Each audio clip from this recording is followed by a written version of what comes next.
Patay ang isang lalaki sa San Juan, Batangas matapos umanong manlaban sa mga pulis na naghain ng warrant of arrest laban sa kanya.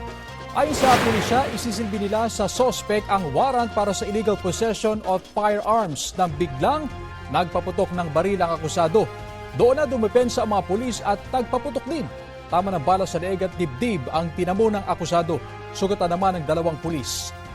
Dinala silang 3 sa ospital pero binawian ng buhay ang akusado. Sinisikap pang kuhanin ng pahayag ang pamilya ng nasabing akusado at ang mga sugatang pulis. Kapuso, alamin ang maiinit na balita. Bisitahin at mag-subscribe sa GMA Integrated News sa YouTube.